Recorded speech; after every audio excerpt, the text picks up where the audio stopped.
Somewhere in a cave near the Dead Sea, wrapped in linen for 2,000 years, lies a scroll that should not exist. It is the oldest complete copy of a book in the Bible, written a full century before Jesus was born. And when scholars unrolled it, they found something that still gives Bible teachers chills today. Isaiah has 66 chapters. The Bible has 66 books. And that is only where the mystery begins. If you love the Bible, Jesus, God, and the Christian faith, please subscribe. Now, let's continue.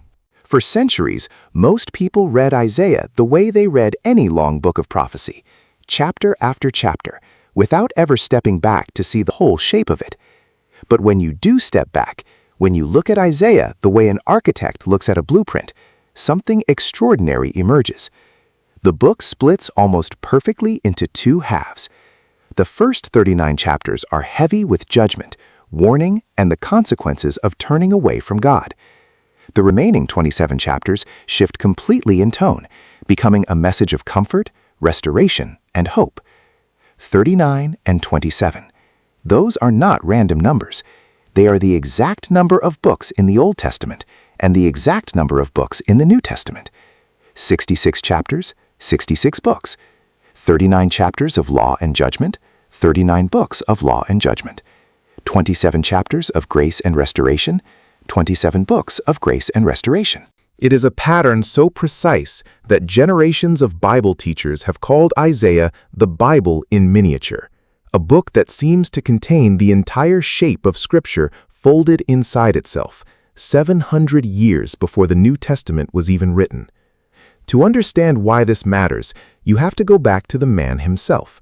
Isaiah was not a fringe figure shouting in the wilderness. He was, by most accounts, a man of high standing in Jerusalem, likely connected to the royal court, someone who moved among kings rather than farmers. He began his ministry around 740 BC, in the final year of King Uzziah's reign, at a moment when the nation of Judah stood on the edge of an identity crisis. To the north, the kingdom of Israel was crumbling under the weight of its own corruption, soon to be swallowed whole by the Assyrian Empire. Isaiah watched this happen. He watched an entire kingdom, 10 of the 12 tribes of Israel, vanish from history, scattered so completely that later generations would call them the lost tribes. And he understood, with a clarity that terrified him, that Judah was walking the same road. Before we go further into the courtroom scenes and the sweeping prophecies, it helps to understand exactly what kind of book Isaiah is, because it is unlike almost anything else in ancient literature. It is not a narrative with a single storyline. It is closer to a collection of divine speeches, visions, warnings, poems, and promises stitched together across a ministry that likely spanned more than 50 years, touching the reigns of 4 different kings of Judah: Uzziah, Jotham, Ahaz, and Hezekiah. Isaiah did not simply write about distant nations and future centuries from a safe distance. He lived through the very crises he was warning about. He watched the Assyrian war machine, the most feared military force on earth at that time, march down through the region, city after city falling, until Jerusalem itself sat under siege, with the Assyrian king's own messengers standing outside its walls, mocking the God of Israel to his face. Isaiah was not a theorist. He was a man watching his own worst prophecies threaten to come true in real time. The opening chapters of Isaiah do not read like gentle encouragement. They read like a courtroom. God is described calling heaven and earth as witnesses against his own people. The nation is compared to a vineyard that was given everything: rich soil, careful pruning, protective walls, and still produced nothing but wild, worthless grapes. Isaiah does not soften this. He describes a people whose worship had become empty ritual, whose leaders had become corrupt, whose wealthy had grown fat while the poor were crushed underfoot. And then, in chapter 6, comes one of the most breathtaking scenes in the entire Bible. Isaiah is caught up into a vision of the throne room of God itself. Seraphim, burning heavenly beings, circle above the throne, calling out, "Holy, holy, holy," their voices so powerful that the foundations of the temple doorway shake. Smoke fills the room, and Isaiah, standing in the presence of absolute holiness, does not feel comforted. He feels undone. "Woe is me," he cries, "for I am a man of unclean lips, and I dwell in the midst of a people of unclean lips." It is only after a burning coal is pressed to his mouth by one of the seraphim, a symbolic act of cleansing and calling, that Isaiah hears the question that will define the rest of his life. "Whom shall I send, and who will go for us?" And Isaiah, undone moments before, answers without hesitation, "Here am I, send me." What follows across the next 38 chapters is some of the most severe prophetic material in the entire Old Testament. Isaiah pronounces judgment not only on Judah and Israel, but on the surrounding nations, Babylon, Assyria, Moab, Egypt, Tyre, one after another, each receiving what Bible scholars call an oracle, a formal declaration of coming consequence. These are not vague warnings, they are specific, often naming events that would not occur for generations. Isaiah predicts the fall of Babylon at a time when Babylon was not even the dominant power threatening Judah, Assyria was. He describes desolation coming to cities that were, in his lifetime, thriving and untouchable.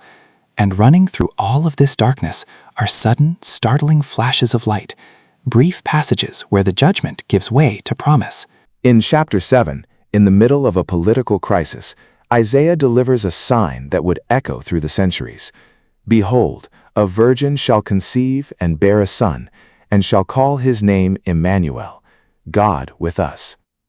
In chapter 9, in a passage still read aloud in churches every December, he writes of a child who will be born, a son who will be given, whose name will be called Wonderful Counselor, Mighty God, Everlasting Father, Prince of Peace, a ruler whose government and peace will have no end. It is worth pausing on just how strange. In chapter 7, in the middle of a political crisis, Isaiah delivers a sign that would echo through the centuries. "Behold, a virgin shall conceive and bear a son, and shall call his name Immanuel, God with us." In chapter 9, in a passage still read aloud in churches every December, he writes of a child who will be born, a son who will be given, whose name will be called Wonderful Counselor, Mighty God, Everlasting Father, Prince of Peace, a ruler whose government and peace will have no end. It is worth pausing on just how strange and specific some of these judgment prophecies were. Isaiah did not simply say that Babylon would one day fall, the way any prophet might predict the eventual collapse of a powerful empire. He said it would fall suddenly, in a single night, overtaken while its king and nobles feasted, and that the city, one of the greatest in the ancient world, would become so desolate that no nomad would even pitch a tent there again. 2 centuries later, that is essentially what happened. Babylon fell to the Persians in a single night, during a feast, with barely a battle fought at the city gates. And buried in the middle of these prophecies against Babylon is something even stranger, a detail that has puzzled and amazed scholars for generations. In chapters 44 and 45, Isaiah names the man who will conquer Babylon and free the Jewish exiles. He calls him Cyrus. Cyrus the Great was a Persian king who would not be born for another century after Isaiah wrote those words. And Isaiah does not simply predict his rise, he calls him by name, describes him as God's chosen instrument, and says he will command Jerusalem to be rebuilt and its temple to be restored. All of it recorded roughly 150 years before Cyrus issued the decree that historians confirm he actually issued, releasing the Jewish people from Babylonian captivity and funding their return home. Then comes chapter 40, and everything changes. It is as sudden and complete a shift in tone as anything in ancient literature. The judgments stop, the courtroom closes, and a new voice begins to speak, one of overwhelming tenderness. "Comfort, comfort my people, says your God. Speak tenderly to Jerusalem, and cry to her that her warfare is ended, that her iniquity is pardoned." From this point forward, for the remaining 27 chapters, Isaiah writes almost entirely about restoration, redemption, and a coming servant who will suffer on behalf of others. This is where the book contains what many consider the most precise messianic prophecy in the entire Hebrew Bible, chapter 53, written roughly 7 centuries before the events it appears to describe. He was despised and rejected by men, a man of sorrows and acquainted with grief. He was wounded for our transgressions. He was crushed for our iniquities, and by his stripes we are healed. He was oppressed and afflicted, yet he opened not his mouth. He was cut off from the land of the living, stricken for the transgression of my people. And they made his grave with the wicked, and with a rich man in his death, although he had done no violence, and there was no deceit in his mouth. Chapter 53 does not stand alone. It is the last and most devastating of what scholars call the 4 servant songs, poems scattered through the second half of Isaiah that describe a mysterious figure known only as the servant of the Lord. In the first song, in chapter 42, the servant is described as one who will not shout in the streets, who will not break a bruised reed or snuff out a smoldering wick. A picture of gentleness wrapped around unstoppable purpose, someone who will bring justice not through conquest, but through quiet faithfulness. In the second song, in chapter 49, the servant says he was formed in the womb for this purpose, that he will be a light to the nations, that salvation will reach the ends of the earth through him.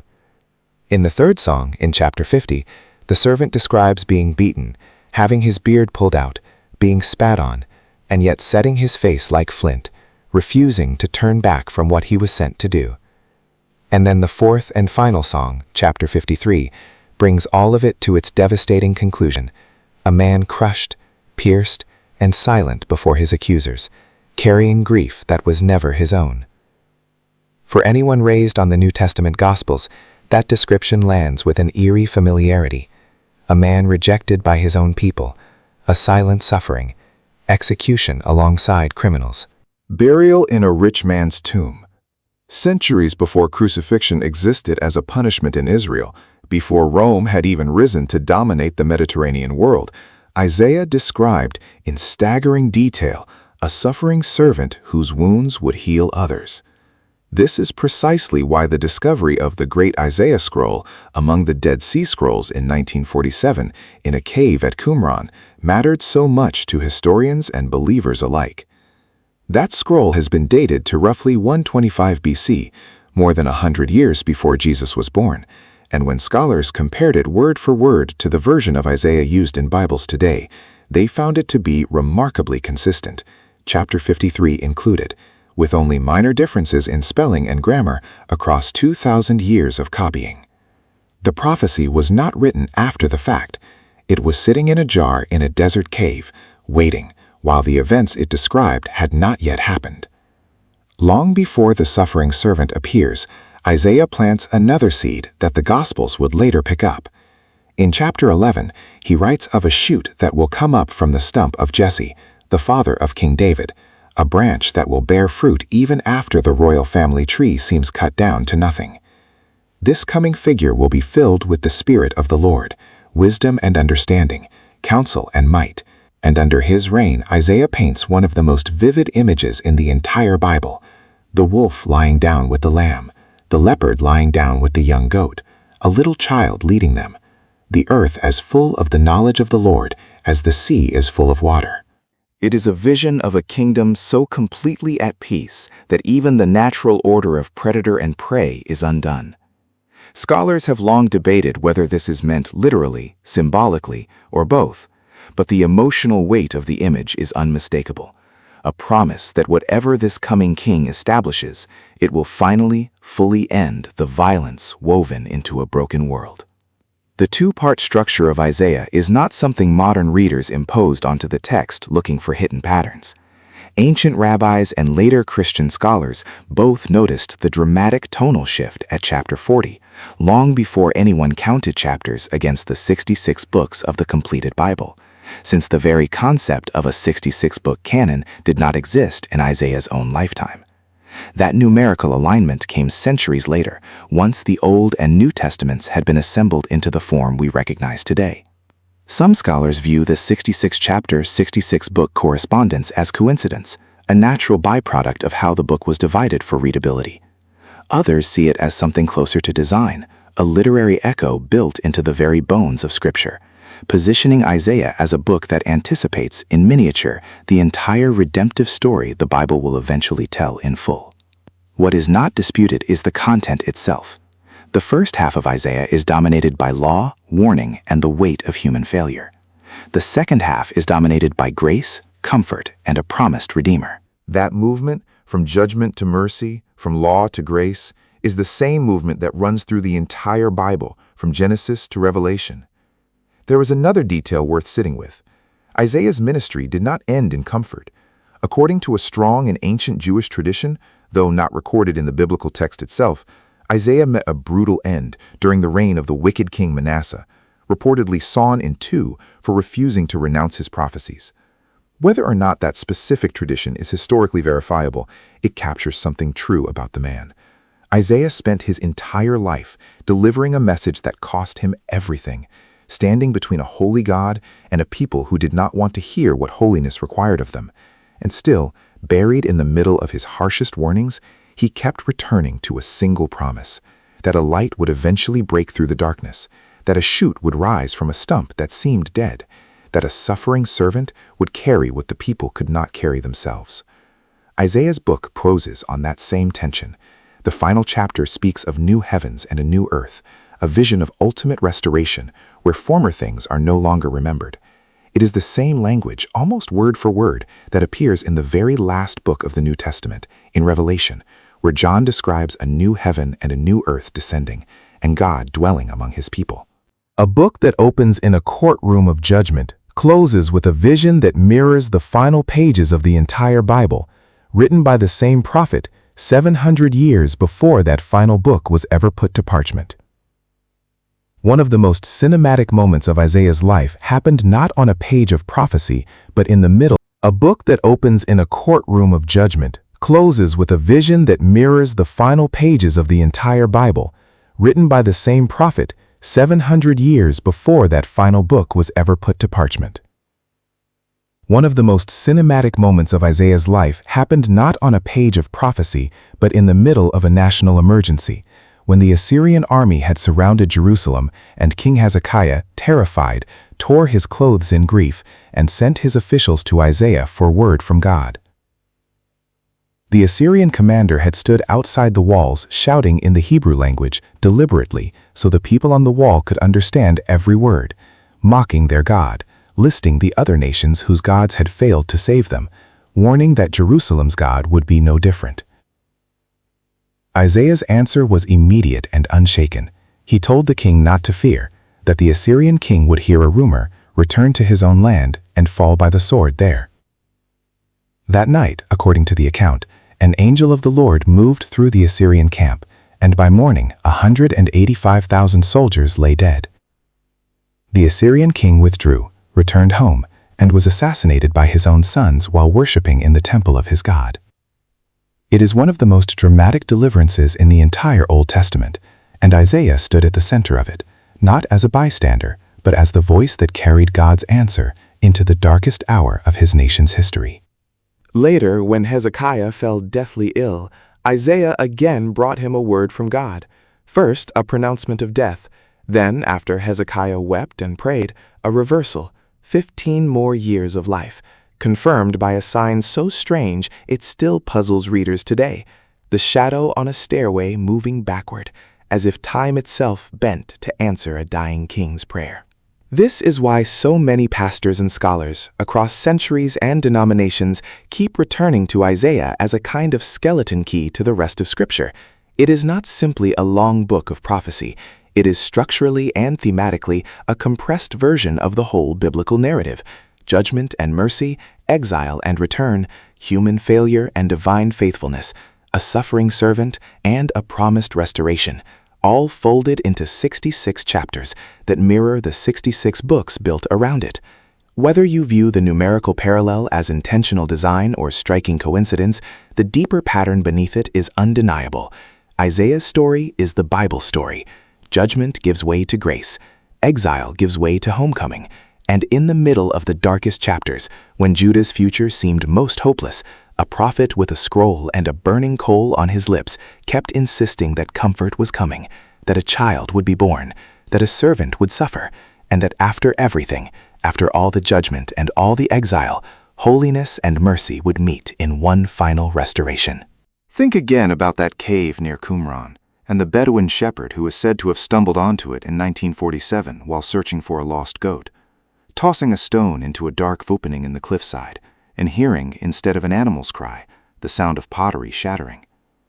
Inside were clay jars containing scrolls that had waited in silence since before the time of Jesus, untouched by fire, flood, or empire, hidden in the exact wilderness where centuries later another voice would cry out, "Prepare the way of the Lord." The same wilderness Isaiah had once written about in the very chapter that opens the book's second half.